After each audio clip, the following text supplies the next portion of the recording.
সকালে ঘুম থেকে ওঠার আমার কাছে কোনো টিপস নাই।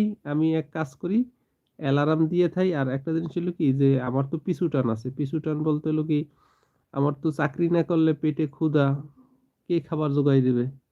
ঠিক আছে? তাই ওই ক্ষুধার জ্বালায় এমনি উইঠা যাই। দায়িত্ব ঘাড়ে পড়লে এমনি ওঠা লাগে। ঠিক আছে?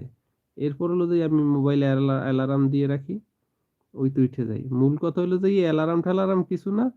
মূল কথা হইলো যে এই মানে চাকরির প্রতি টান, টাকা লাগবে, পেট চলতে হবে এই। এছাড়া আর কিছু না আঙ্কেল।